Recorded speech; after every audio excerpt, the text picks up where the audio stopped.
அழுதார். இருந்த மாநிலம் செல்லரித்திடவும் ஆண்டெழாதாள். இருந்த இடம் கரையான் பிடிச்சிருச்சான். அவ அழுதுகிட்டே இருக்கா. இது வரைக்கும் இடுப்பு தான் மென்மையா இருந்துச்சு, ஒல்லியா இருந்துச்சு. இப்போ உடம்பே மெலிஞ்சு போச்சு. மருங்குல் போல இப்போ உடம்பு மெலிஞ்சு போச்சு. கண்ணீர் விட்டு அழுதாளே, அதுக்குத்தான் பெருமை சுந்தர காண்டம். அது மாதிரி இறைவனை நினைத்து மணிவாசக காதலி அழுத அழுகை தமிழ், அதுதான் திருவாசகம். சார், 12,000 பொற்காசு என்னாச்சு? நீங்க பாட்டுக்கு இங்கிட்டு வந்துட்டீங்க. வச்சிருந்த ஆள் ஓடி வந்தேன், மந்திரி இந்த 12,000 பொற்காசு என்ன பண்றது? பெருமானே என்ன பண்ணட்டும்? என்ன தன்னை விட்டாச்சு, இழந்தாச்சு.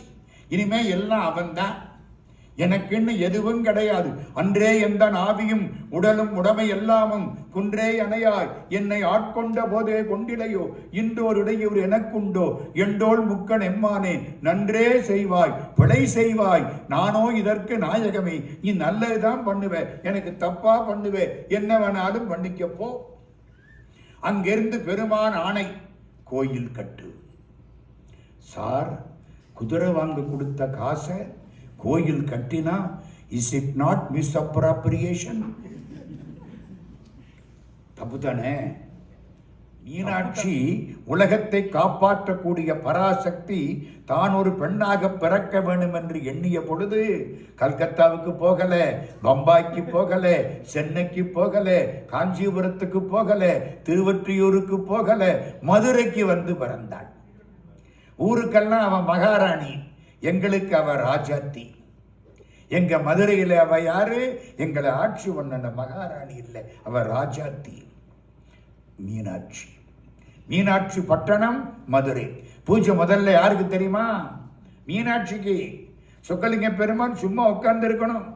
என்ன அர்ச்சகரை, அங்க பூஜை முடிஞ்சிருச்சா? இன்னும் 1/2 மணி நேரம் ஆகும். அப்ப நமக்கு இன்னும் 3/4 மணி நேரம் ஆகும். முதல் மரியாதை யாருக்கு? அம்மாவுக்கு. அம்மா தானேம்மா முதல் சொந்தம். உயிருக்கு முதல் சொந்தம் அம்மா தானே. அம்மா பார்த்து இதாண்டா உங்க அப்பான்னா அப்புறம் தானே பையன் அப்பான்னா. சொன்னது யாரு? அம்மா தானே. உரிமை அம்மாவுக்கு தானே உண்டு. அம்மையே அப்பா ஒப்பிலா மணியே அன்பினில் விளைந்த ஆரமுதே பொய்மையே பெருக்கி பொழுதினை சுருக்கும் புழுத்தலை புலையனேன் தனக்கு செம்மையே ஆய சிவபதம் அளித்த செல்வமே சிவபெருமானே இம்மையே உன்னை சிக்கென பிடித்தேன் எங்களிருந்தருளுவதிலேயே. கடவுள் கிடைச்சா இறுக்கமா பிடிச்சுக்கணுமா? அந்த ஆள் ஏமாத்திட்டு ஓடி போயிடுவாரு. ஆமாங்க, நினைக்காத பொழுது நினைக்க வைப்பாரு, நினைக்க ஆரம்பிச்சா ஓடி போயிடுவாரு. நம்ம நினைச்சுக்கிட்டே இருக்கணும்ல. இதுதான் மாணிக்க வாசகருக்கு நடந்தது. மதுரை, மதுரையிலிருந்து 21 கிலோமீட்டர் திருவாதவூர். மதுரை ஜெயில்லையா சொந்த ஊர்?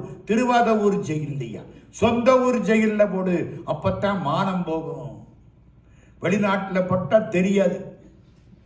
புரியுதா? நான் இப்போ சிகாகோ வந்திருக்கேன், யாராவது என்னை அரைஞ்சிட்டீங்க இந்தியாவில் தெரியுமா? இந்தியாவில் அரைஞ்சா மறுநாள் பேப்பரில் வந்துடும். அதனால சொந்த ஊர் ஜெயிலில் போடு, மானம் போகணும். திருவாதவூர் ஜெயிலில் கொண்டே போட்டு விட்டாங்க. சிவபெருமானே சிவபெருமானே சிவபெருமானே சிவா சிவா சிவா சிவா. நாளைக்கு ஆவணி மூலம், இன்னைக்கு சாயந்தரம் பாத சிலம்பு ஒலி கேட்குது. ஆண்டவனுடைய சிலம்பொலி கேட்கு. ஆகா, பாத சிலம்பொலி கேட்கிறது. எம்பெருமான் வந்து விட்டார். ராஜா பார்க்கிறான், 5000 10,000 குதிரை வெள்ளை வெளையர்னு அலை அலையா அப்படியே சமுத்திரம் மாதிரி வருது. ராஜா அரண்டுட்டான். போய் மாணிக்க வாசகரை ரிலீஸ் பண்றா. மாணிக்க வாசகரை ரிலீஸ் பண்ணானா ஓடி வந்தார். பார்க்கிறார், முன்னால ஒரு வெள்ளை குதிரையில சிவபெருமான் கம்பீரமா உட்கார்ந்திருக்கார். கண்ணுக்கு மை போட்டிருக்கார். சிவபெருமான் சிவப்பு நிறம் தெரியுமா?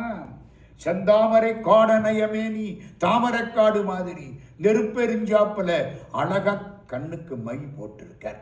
இந்த என்ன சட்டை போட்டிருந்தாரா என்ன?